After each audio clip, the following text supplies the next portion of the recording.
土屋先生の UL ハイキング大学 in 大和道講義4スタイルに合わせたスリーピングパッドの選び方。じゃあ次はマットのお話になります。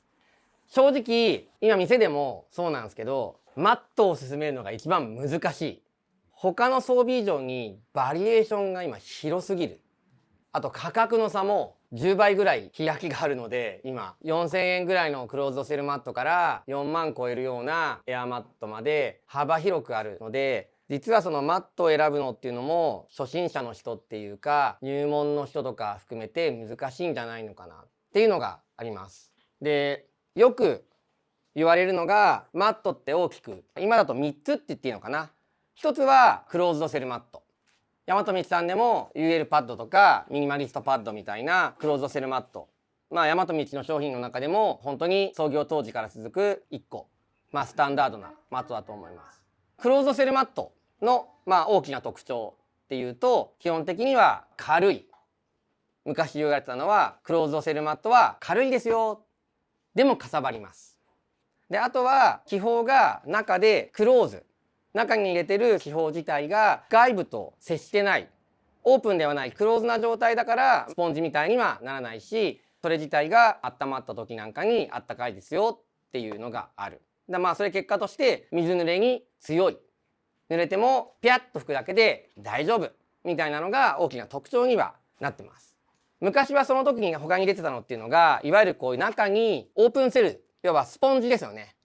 ギューって握ると空気が抜けてちっちゃくなって、パッと手を離すと膨らむような、そういうオープンセルのウレタン素材を中に入れた自立膨張型。要はバルブを開けると自動的に空気が入るというか、握ったものってパッとやると広がるのとスポンジと一緒のように、バルブを開けた瞬間に、手をこう開いたのと同じですよね。で、勝手にとりあえずある程度膨らむので、最後にバルブから空気がある程度フーフーと入れて閉めてあげればできますよっていうマット。うちが創業した例えば2008年当時ぐらいだと、まだ実は今みたいなエアマットが出てません。エアマット自体は昔からあるんだけど、山ではエアマットが使えないって言われてたんですよね。エアマットって空気しか入ってないから、中でさっき寝袋の時も話したけども、体温で温まった空気の層が中で循環して動いてしまうと、どんどん熱が外に放出されてしまう。それを阻害するために空気を動かさないように羽毛なり化繊綿を入れるっていう話をさっきしたと思うんですけども、エアマットの場合っていうのは層に阻害するものが昔はなかったので、エアマットってちっちゃくはなるんだけど寒いから使えないっていうので、登山業界ではエアマットっていうのは実はほとんど商品としては見向きもされてませんでした。なので比較対象ってこのクローズドセルマットとオープンセルを中に入れた自立膨張式のマットしか比較対象がなかった。その時は軽くてかさばります。で、こっち側の時は重くなるんだけど寝心地がいいみたいな。で、あとはちっちゃくなりますみたいなのがポイントとして挙げられてました。でもその後、こういう自立膨張式も特許を取ったのでやっぱサーマレストなので、サーマレストってメーカーはマットの業界の中ではやっぱ巨人というかなんだけど、でそのサーマレストが2009年だ出したのが、モデルはこれではないんだけど、要はネオエアーシリーズを出しました。これによってやっぱ主流は大きく変わったんですよね。ネオエアーが一番大きかったのは、中にアルミのフィルムの断熱材を1枚もしくは複数枚入れることで、フィルムによって中の空気が動かないようにしましょうっていうことをやること。で、あとはアルミとかの輻射熱によって中のあったかさを保持するっていうテクノロジーを入れたことで、エアマットが防寒性がぐんと上がってアウトドアでも登山でも使えるマットになりました。昔はね、この自立膨張式もエアマットなんて言ってた時代があったんだけど、もう今や完全に違うのであれなんだけど、これとこれだと片や中にウレタンが入ってますと、スポンジが入ってますっていうのと、中に空気しか入ってません、どっちが軽いですか、当然こっちなんですよね。今のアウトドア用のエアマットが出たことで大きく変わったのが、中のフィルムの枚数を変えることで容積を変えずに保温力の調整ができるようになった。あとは中にフィルムしか入ってないので、あとは空気だから当然ウレタンが入ってるものよりは軽くなった。中にウレタンが入ってないので空気を抜いた時に劇的に小さくなるようになった。で、あとプラス厚み。UL パッド15プラス1.5 センチの厚みの上下1ミリずつを熱加工かけることで1.3 センチの厚みだよね。多くのマットがやっぱそれぐらいなんですよ、マットの厚みって。それに対して自立膨張式のマットだとだいたい2.5 センチ厚ぐらいで、それがエアマットになったことで5センチを超えるようなものになってきた。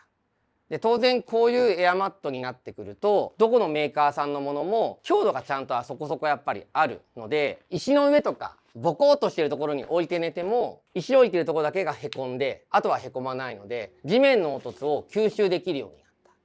クッション性も高い、こんだけだから。で空気の量でその落ち込みも調整ができるので、寝心地がいいですよって言われ方をされるようになった。今はエアマット系の天下みたいな感じにはなってます。ただやっぱりパンクする可能性があるっていうのが自立膨張式の時も言われてたし、当然エアマットもあります。今ここ持ってきてもらった自立膨張式のマットでもパッチが貼ってあるよね。細かな穴が開いちゃったらパッチを貼って修理で、これだけじゃなくって、例えばエアマット系でよくあるのが修理のこういうところの圧着のところがピッと剥がれてエアがリークしますっていうのも当然やっぱり出てくる。あとバルブ周辺みたいなところでやっぱり構造が複雑になる分、そういったトラブルの可能性がゼロではないですよ。でもじゃあこっちがいいんですかねって単純な話でもなくって、みんな自転車乗る時にパンクのことに怯えながらあんま乗ってないと思うんですよ。多分エアマットよりも自転車の方のパンクの方が圧倒的に可能性は高いはず。自転車ツーリングとか、バイクパッキング、普段の自転車ロードを乗ってる人なんかもそうだと思うけど、みんなパンクの経験って多かれ少なかれそんだけ乗ってりゃあるよね。だからパンク修理をしたりだとかやってると思うんですよ、絶対に。ミカさんパンクしたことある？そうだよね。多分おそらくエアマットがパンクするのよりも多くを経験している。でも修理すればいいじゃんって思って自転車乗るよね。でそんだけ危険性があったとしても、多分普段ママチャリを乗る人はのほほんと乗ってるというかはずなんですよ。うちのおふくろも絶対そうみたいな。なので確かに危険性はあるんだけど、確率論で言った場合には実はエアマットってじゃあそうそう簡単にパンクするものかって言ったら僕はそうではないと思います。自転車のパンクも例えばグラベルロードみたいなところにロードで入っていったらば当然尖った石でパンクするとか、あと縁石のところでサイドすっちゃってパンクするとかが多いじゃないですか。なんかでガラスが落ちてて踏んじゃってパンクする。で同じようにやっぱこれとかも言っちゃえば一番パンクする可能性が高いのって天場とかでみんなで飲もうよご飯食べようよって時にテントの中からマットを出してポーンと置いてドーンって座った瞬間にあっみたいなのが多分一番多いはずなんですね。言っちゃえば不注意ですっていうのがほとんどなので、危険性はあるっていうのを認識した上ででもある程度そこって使う側の注意で実はどうにかなる問題が多いので、あんまり実はそこのところって神経質にならなくてもいいんじゃないのかな。そうじゃなかったらエアマットはここまで普及しないし、各社がすごくいろいろ工夫を作ることっていうのはないと思います。でもやっぱり今でもハードな登山をする人とかは山に入域する時間が長い人は山岳部の人ってあんまりこういうの使わないんですよね。やっぱヘロヘロになった状態でも膨らましたりだとかする必要がないじゃないですか。今はみんなポンプサックとかがついたりだとかするし、電動でウィーンっていうのもあるからあれだけど、テントの中で狭い中で夫婦やるのとかがめんどくさいとか、疲れてて呼気するのが大変とか、じゃあバッテリー切れたらどうしようって考えたりだとかすると、すぐパーッと広げられるこれがいいよねみたいな話とかも出てきます。なのでマットもなかなか実は答えが出ない商品なので進めるのがめっちゃ難しい。今クローズドセルマット、自立膨張式マット、エアーマットみたいなものの種類がありますよ。じゃあそれぞれ特性としては一番はこれ壊れないってことになっちゃうと思います。今の現時点だともうクローズドセルマットよりも軽いエアマットが出てきた段階で軽さのメリットっていうのはもうこれ失われたと思ってください。大枠ではだよ。UL パッドとかまだめっちゃ軽いし、ミニマリストパッドみたいなものもあるから、もちろんその優位性を保っているものもあるけれども、クローズドセル全般で言った時には軽さの優位性っていうものは今ちょっと薄れてしまっている。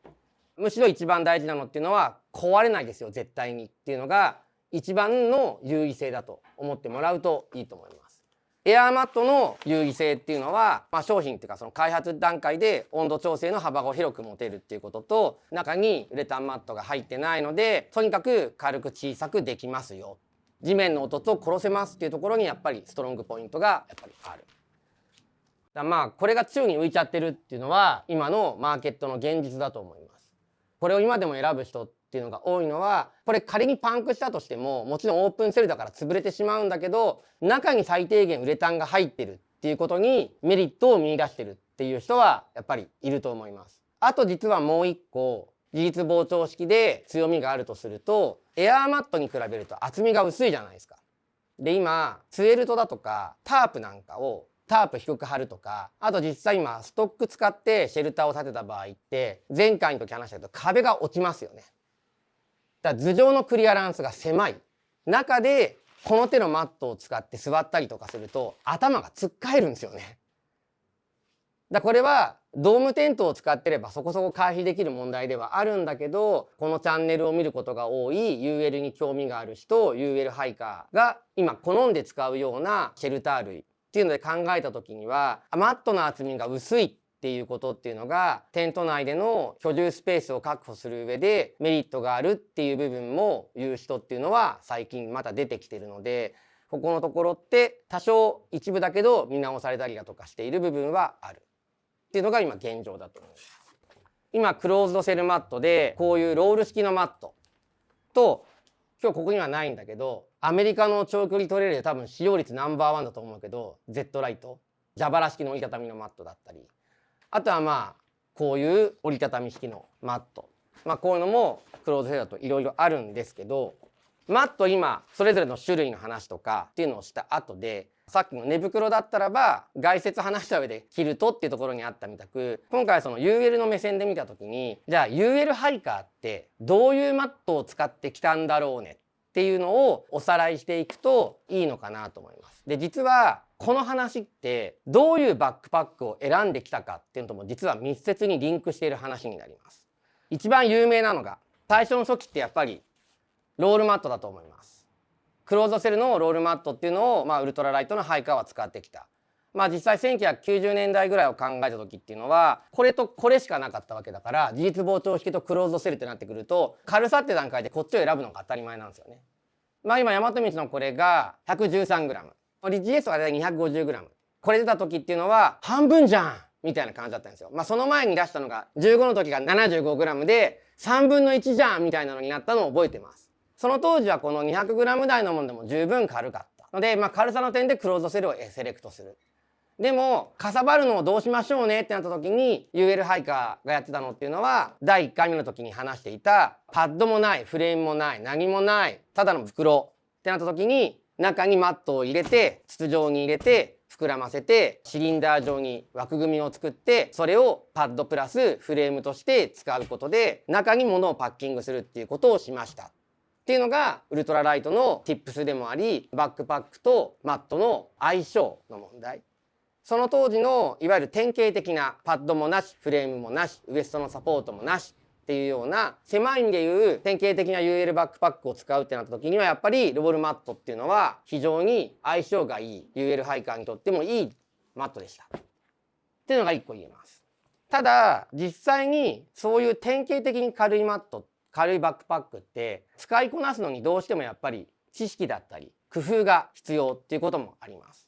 もちろんその UL バックパック自体が PCT なんかの長距離トレイルスルーハイク成功率を上げるために編み出された方法だけど、スルーハイカーが増えていく中でやっぱりタープで寝るのはなとか、アルコールストーブじゃあなとか出てくるわけですよ。食料とか水が増えた時にサポートがないのはなみたいなのが。なので例えば大和道の商品の中でも最初に出たフラッグシップの1なんかっていうのはフレームも入れるしウエストのサポートもあるしっていう、またちょっとね従来の典型的なものとは違うアプローチの長距離用のバックパックっていう形で1なんかは生まれてきた。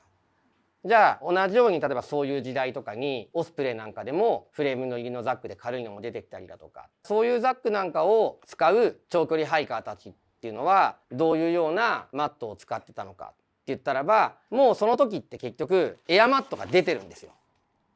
なので今だったら例えばニーモだったり C2 サミットだったりいろんなメーカーさんが出てきてるんだけども、その時にじゃあ多くのハイカーがセレクトしたのっていうのはエアマット。バックパックにフレームも入ってるし、競技の意味での UL バックパックっていうよりはライトウェイトなバックパックで、いかに軽くするかっていうところにフォーカスが当たってきた時には別にそのフレームの代わりにすることも必要ないってなってくる。一旦前のバックパッキングバッグに戻ってる感じになるけども、その時っていうのはエアーマットとかを使うハイカーがそこで一回グーンってやっぱり増えます。で同時に蛇腹型のタイプ、これもサーマレストの Z ライトを筆頭にニーモでも出てきてるけども、あの手のマットをザックの上に置いてギュッて締めるっていうパターンが、みんなアメリカのウェブサイトっていうかね SNS 見てるとそういうハイカー多いじゃない。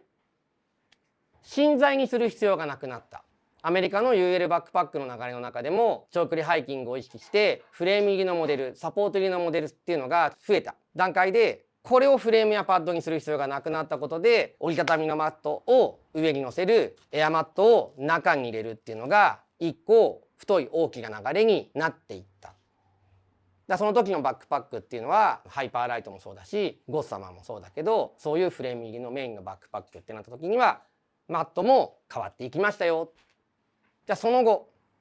実際そのフレーム入りのバックパックになった時にバックパックの容量ってやっぱり40リッター50リットル台だったけども、その後の流れの中でこれも1回目のやつとリンクしてくるけれども、パランテが出てきた以降 FKT 志向、それ自体は前からアドベンチャーレースとかトレラン用のザックとかを使ってやる人たちは当然いたんだけども、長距離ハイキング UL ハイキングの文脈の中でもいわゆるファストパッキング的な、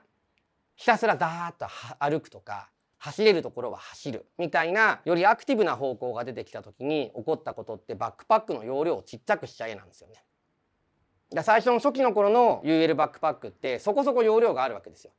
でかくっても軽けりゃいいだろうってことなわけですよね、荷物そのものとしては。だけどよりアクティブに動こうってなってくると当然バックパックのよりは小さい方がいいっていう発想になってくる。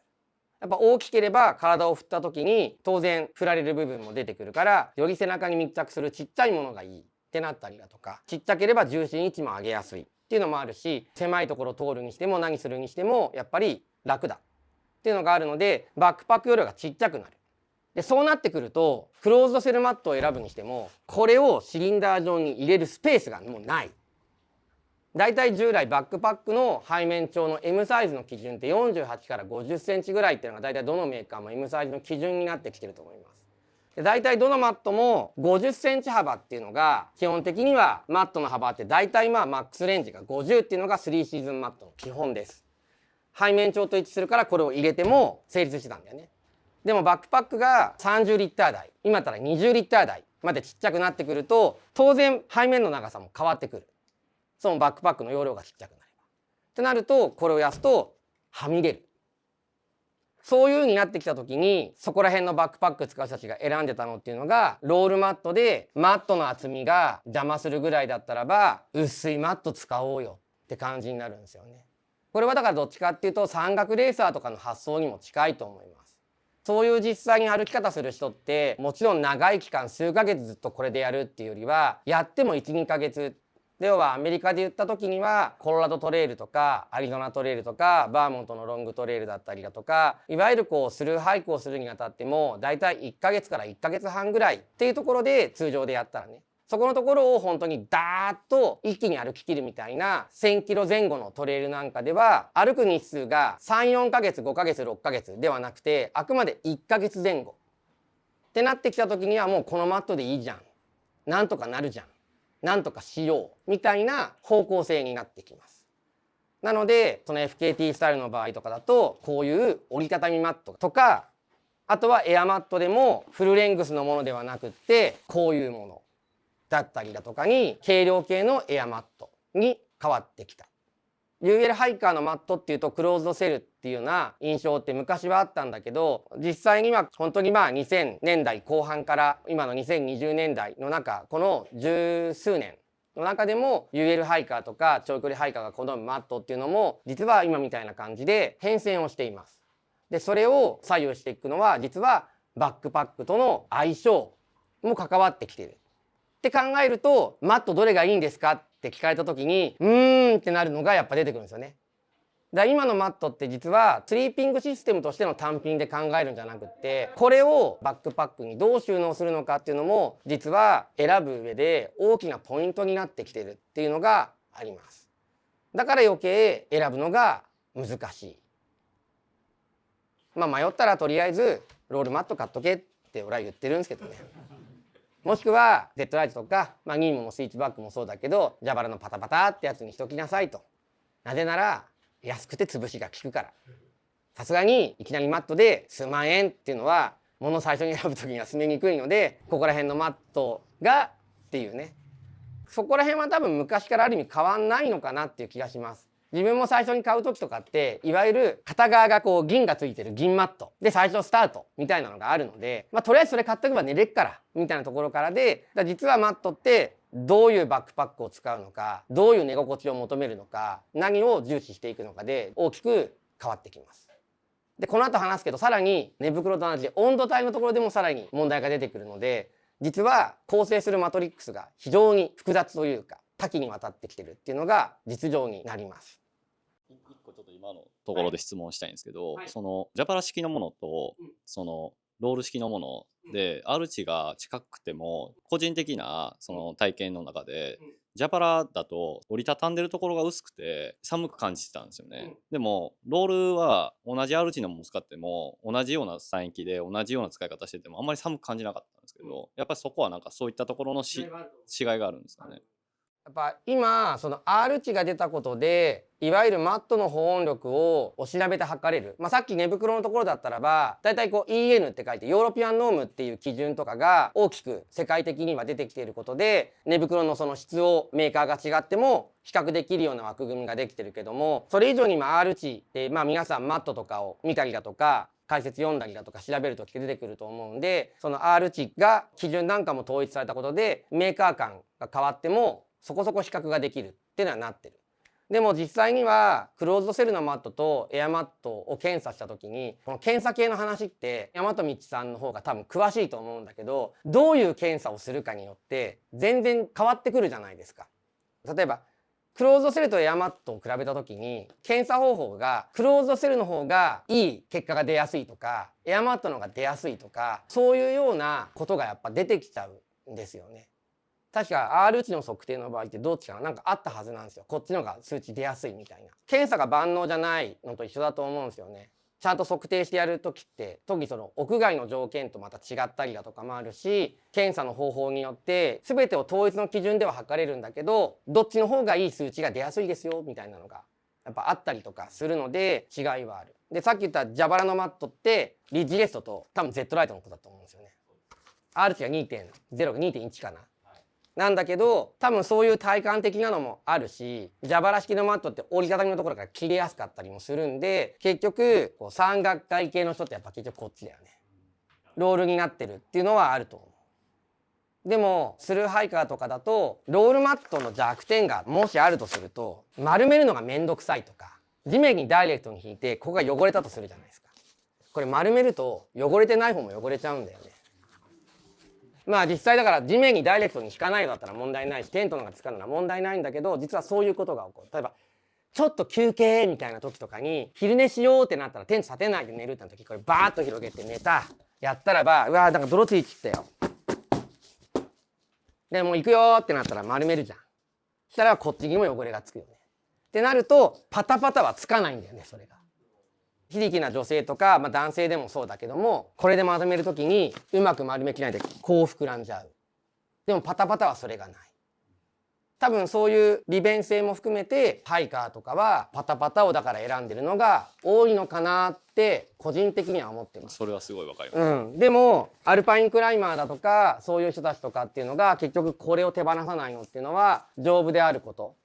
それとどれも均一にコールドスポット的なものが出にくいっていうのはちょっとあるんじゃないかなって思います。ありがとうございます。はい。じゃあマットで今それぞれの種類と特性と、あとじゃあ UL ハイカー的な目線で見た時にこういう変遷がありましたっていうのがあるんだけども、今 R 値の話が出たのでこの枠組みの話もしておきます。R 値っていくつって書いてあって、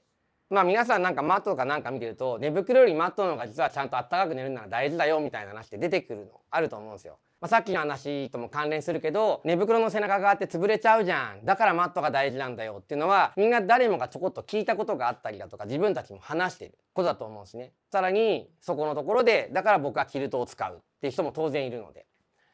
だからマットってあったかい方がいいなと思いつつも、 R 値ってバーって見た時に R 値もいろいろ種類があるじゃないですか。R 値だけ見てもよく分かんなかったりとかするんで、温度で対応の枠組みをある程度持っとくと、自分がどれぐらいのマットが必要なのかなって考える時の参考にはなると思います。これに関しては、言っちゃえば根拠はないです。メーカーさんの中に大体の対応温度と R 値が書いてあるものとかっていうものをぶわーっと見比べたりだとか、純喜が言ったみたいに実際に使ってみた時にどう感じるかみたいなのとかでなので、これはこっちの話以上に目安です。3シーズンさっきの基準を0度に設定したじゃないですか。0度でどうか。ここは0度ぐらいまでっていうのは R 値で2あれば十分って考えてます。で、実際にこれはクローズドセルマットの多くっていうのが R 値2ぐらいっていう設定なのを考えると、多分ここって納得しやすいと思うんですよね。で、大体マイナス10度前後までっていうところが大体 R 値で4から5ってところなのかなと思います。要は3シーズンマットでも寒いの大丈夫ですよって言ってるようなマット。昔で言ったらばネオエアーのウィメンズのレギュラーみたいなものとか、今だったらニーモのテンサーのオールシーズンみたいな感じのものとかだと、大体4.5 とか 5.2 とか、そういった4から5前後の R 値の設定のものって、大体マイナス10度ぐらいまでっていうのはいけると思っています。で、大体マイナス20度前後のところってなってくると R 値が 6.0 から 7.0 みたいな、多分ここら辺前後の表記になってくると思ってるのね。あとは当然、いや別に 2.0 でマイナス6度ぐらい寝れるよとかは当然あるし、そういった前後差はあるんだけど、ただ R 値っていうだけしか表記されてないと、じゃあ実際これ何度ぐらいなのかなとかって考えると、基本的には R 値2前後ぐらいまでっていうのは十分3シーズンとしてちゃんと使える保温帯、温度帯で、3シーズンでもちょっとあったかいですよみたいな感じのものが R 値4から5ぐらいのところだから、ここも十分冬用としても対応が可能な、いわゆるだからマットの中の万能選手型の R 値で、冬用ですってなってくると R 値これぐらい 6.0 とか7みたいな表記のものだから、ダウンマットとか架線が入ってるマットの中でもウレタンが封入されて中の空気が動きませんよって言ってるものの進化版って考えてもいいし、こういうエアーマットの中にさらに空気が循環しないような仕組みとして入れたって考えてもいいんだけども、やっぱ古くからあるこういういわゆる中に羽毛が入ってますとか架線綿が貼り付けてありますっていうのが冬用のマットとしては長らく使われてきてる。エアマットの中でも中に入っているサーモキャプチャーってだけはどこでもそういう表現で言ったりとかするのが多いけども、アルミのフィルムっていうものを4枚とか入れることで保温力を圧倒的に高めてるモデルっていうのが大体さっき言った R 値の6とか7っていうあたりに位置することが多いので、そこの温度の感じっていうのは大体こういう前後で考える。0度前後までいけます。マイナス10度前後まではいけるよ。で、マイナス20度とかさらにそこら辺ぐらいまで落ちるんだったらここら辺持っておくといいよねっていうような基準で1個枠を捉えておくと、マットの R 値を見ていく中でなんとなく温度と相関させていくことっていうのがしやすいんじゃないのかなと思います。とはいえさっきも言ったように冬山がっつりやる人ってやっぱりパンクするの嫌だなとかで、いやいやエアマットとかないしでしょって言って冬でも R 値 2.0 のもので冬山行くっていうのは全然普通のこととしてやっぱりあることなんですよね。慣れもあるだろうしっていうのはある。で、実際結構できちゃうんですよね。寝袋の話でもそうだったけど、最終個人の体感能力だったりとかにも関わってくる話にはなるんだけれども、一つさっき順期からも言ったけども R 値を見ていくときに温度帯としてこういう感じの相関関係っていうのを大枠として捉えておくと、その中で自分は全然これでいけるとか、何で選ぶとかっていう時の一つ基準にはなってくるんじゃないのかなって思います。ちょっと言いたいのが R 値 2.0 とか2台でも全然別に低いわけでもないし、使えるものはちゃんと使えるんだよっていうのがこれでマットに関しては理解できていくといいのではないかなと思います。ちょっと細かな話になっていくんですけども、 R 値が出たからちょっとそこからの広げる話として、寒い時にマットどうするって話の時に R 値だけに視点を注ぐのは実はちょっとまだ足りないかなって思います。最近マットの中でもいろいろ増えてきたけども、ワイドタイプってあるじゃないですか。で実際寒い時にマットで寝た時にこれで寝ててもなんとかなっちゃうことがないわけではない。実際自分もそうだったし。でもこの手のマットを使った時に寒いって思うのって腕なんですよね。多分これはみんなすごくって分かりやすいと思うんですよ。ちょっと体がずれたりとかしてずっと寝てながらだと寒いとかあるじゃないですか。実はマットの幅っていうのも重要。さっき50センチ幅のものっていうのがマットの基本的に幅の基準だって話はしたけれども、今冬用のものってなってるものは基本的にはここら辺から下のものってマットの中でももちろんレギュラーの幅の50センチっていうものを基準にしているものも多くあるけども、スクエア型でワイドにしているものも当然あるし、マミー型で腕が来るところとかだけ太くしているものっていうのもあったりはします。で正直 R 値がワンランク下がっても幅が広い方がここら辺が冷えないんで暖かく感じるっていうのも十分あるんですよね。特に寒がりの人とか冬用のマットを探すってなった時に R 値だけではなくって幅のところにも注目するといいとは思うんですよね。でも当然幅が広くなると重たくはなるんですよ。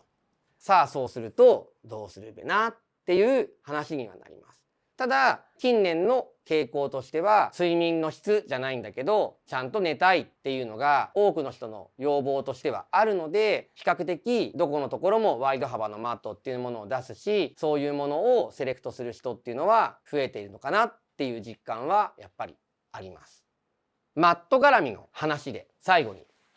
クライミットってこういうマットが出た時ありますね。中に何も入ってないけど、寝袋の中に突っ込んでこのところに背中があるやつだったらばふわ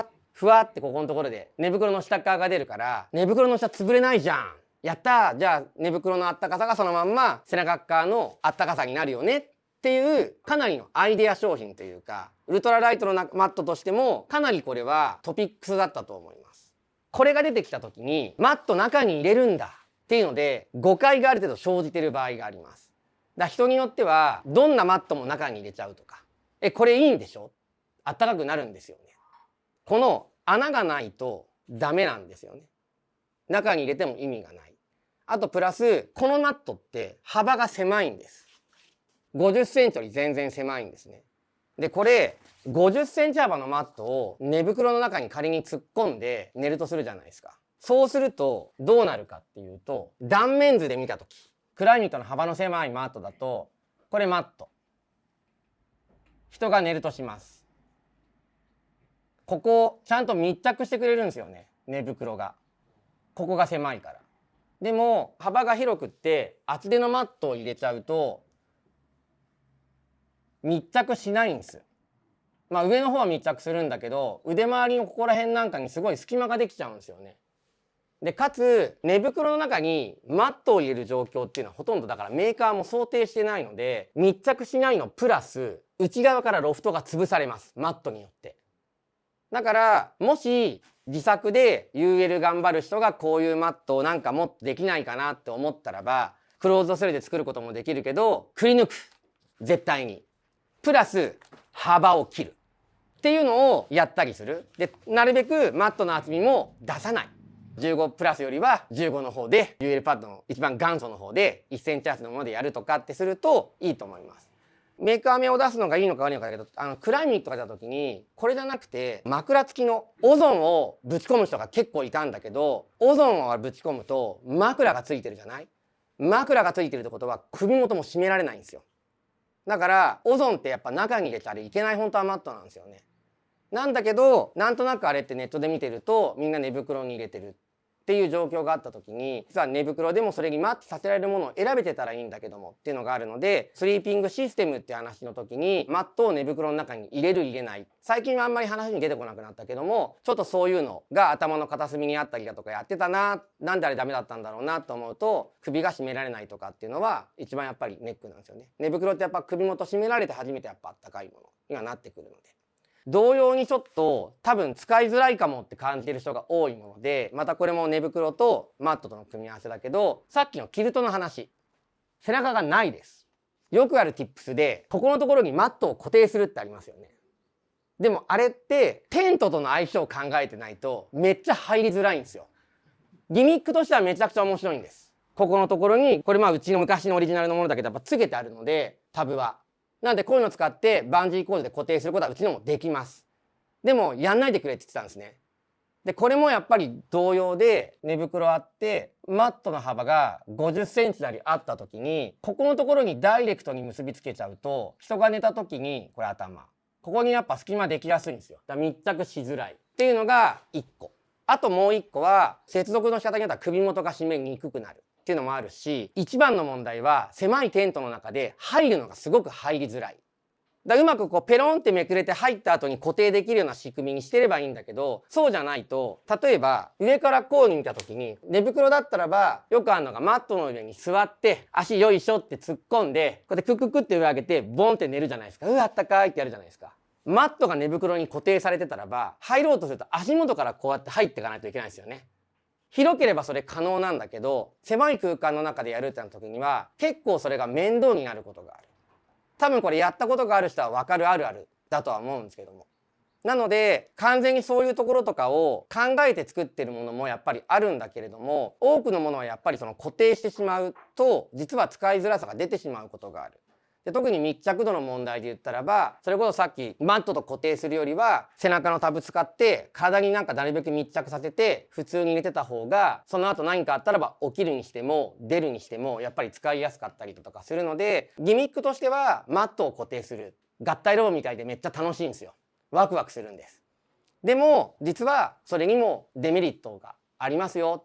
それが全て正しいわけではなくって、もっとシンプルに使った方がいいっていう場合もあるんだっていうのは、一番最後に特にこうキルトっていうものがここ数年うちでも出してるし一般化してきたし、 UL の寝具としてはやっぱりキルトの可能性ってやっぱあったりもするしって考えると、スリーピングシステムとして寝袋とマットの組み合わせっていうお話の時に最後にちょっと注意点というか、こう使うもんだって思い込んでる人が多いんだけど実は違う側面もありますよっていうのを最後に言って話を締めたいかなと思います。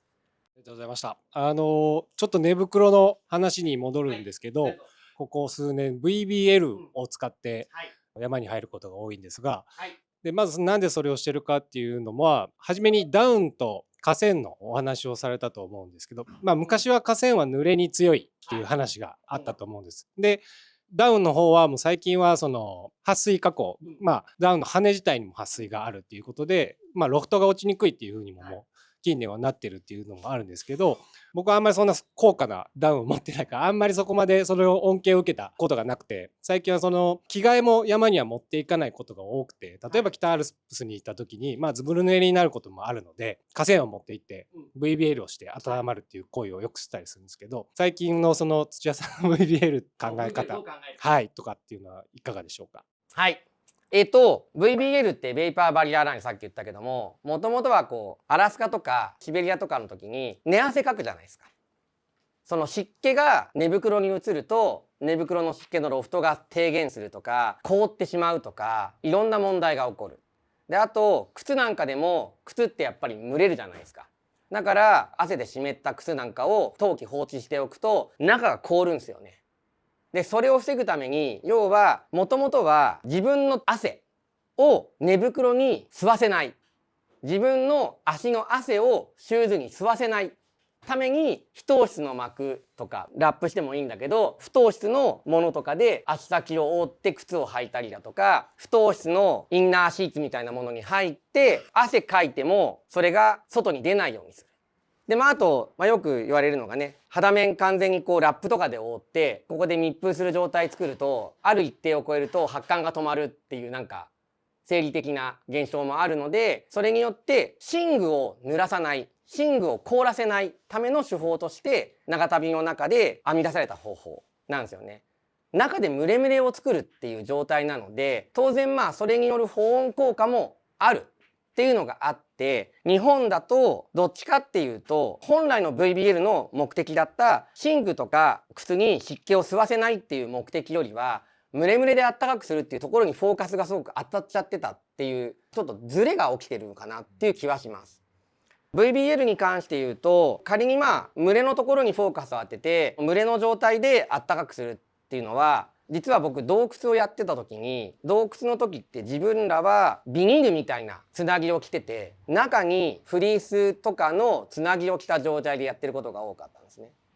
それムレムレになるんだけども、だから洞窟の中って気温低いんだけども、滝に打たれることとかもあるんだけども、その状態でも基本的には体温保持ができるっていうのがあるし、道内でのエマージェンシーの時にチューブテントの中でろうそくだとかを燃やして、中で要はこう蒸れてる状態を作って保温するっていうのもあるので、蒸れが暖かさになるっていう理屈は十分自分も経験してるから OK だとは思うんですね。ただオペレーションがすごく難しいなと思うのもすごく事実なんですよ。VBL のライナーの中、ビニール、ゴミ袋に入ってるって想像すればいいんだけど、ゴミ袋に入った状態で汗かいて蒸れてるんだけど、洋服は濡れるわけですよ。翌日そっから出たらばビシャビシャなんですよ。その時に寒ってなったりもするじゃん。寝てる時はだから寝れる。寝具が少なくても。で、多分王子は出た瞬間に寒って思っても、すぐ撤収してすぐ動き始めるっていう多分行動のオペレーションを組んでると思うんですよね。だから寒いと思ってる時間はわずかだ。少ない。飯も食わずにおそらく動き出してるはずなんです。ただ、じゃあその段階の時にすごい外がやっぱり風が強かったりとかする。体温持ってかれないためにはどうする？じゃあ濡れた状態の時に上にシェルを着るのか。でもここの中に着ているものは乾かさないといけないな。気乾かしかどうする？ってなると、今度レイヤリングも考えなきゃいけないし、行動の仕方そのものもやっぱその VBL に合わせて考えなきゃいけなくなるから、難しい部分は多々あるよなとは思います。だから実験的なまだ段階っていうのを過ぎてないのかなとは思うし、 VBL がやっぱりそれをやってでも有効なシチュエーションって王子みたくめちゃくちゃだから1日の行動時間と行動距離を長くするようなハイキングにかなり特化した手法にはなってくるのかなと思う。だから通常通りその8時間動いて天場についてダラダラしてっていうパターンの人はやってもあまり恩恵はないって思う。かえってやることが増えすぎて煩雑になるだけ。ただ王子みたいなやり方とかだとまだそれを洗練させる方法ってあるんじゃないのかなとは思ってます。はい、そんな感じですね。ありがとうございます。はい、僕自身がちょっとなんか VBL はやったけど、日本の UL 大世代多分一通り一体全員やったと思うんですよ。山より道路の寺澤さんとかもやってたから一回ね、全員挫折したから大体。だから今僕の中で VBL あれを必要に追い続けてるのはスカイハイのタクちゃんと王子とかそれのとこかな。だから逆にそれは教えてほしい。だから僕の VBL の情報っていうのはその基礎情報とその2000年代の時の挫折の経験で止まってるのも事実なのね。で特に長距離ハイキングの世界だとそれを別にやらなくても良い。ちゃんと自分の好みがシステムを複雑にするんじゃなくて簡略化する方向に好みが向いてるっていうのもあって、 VBL は不勉強です僕は正直。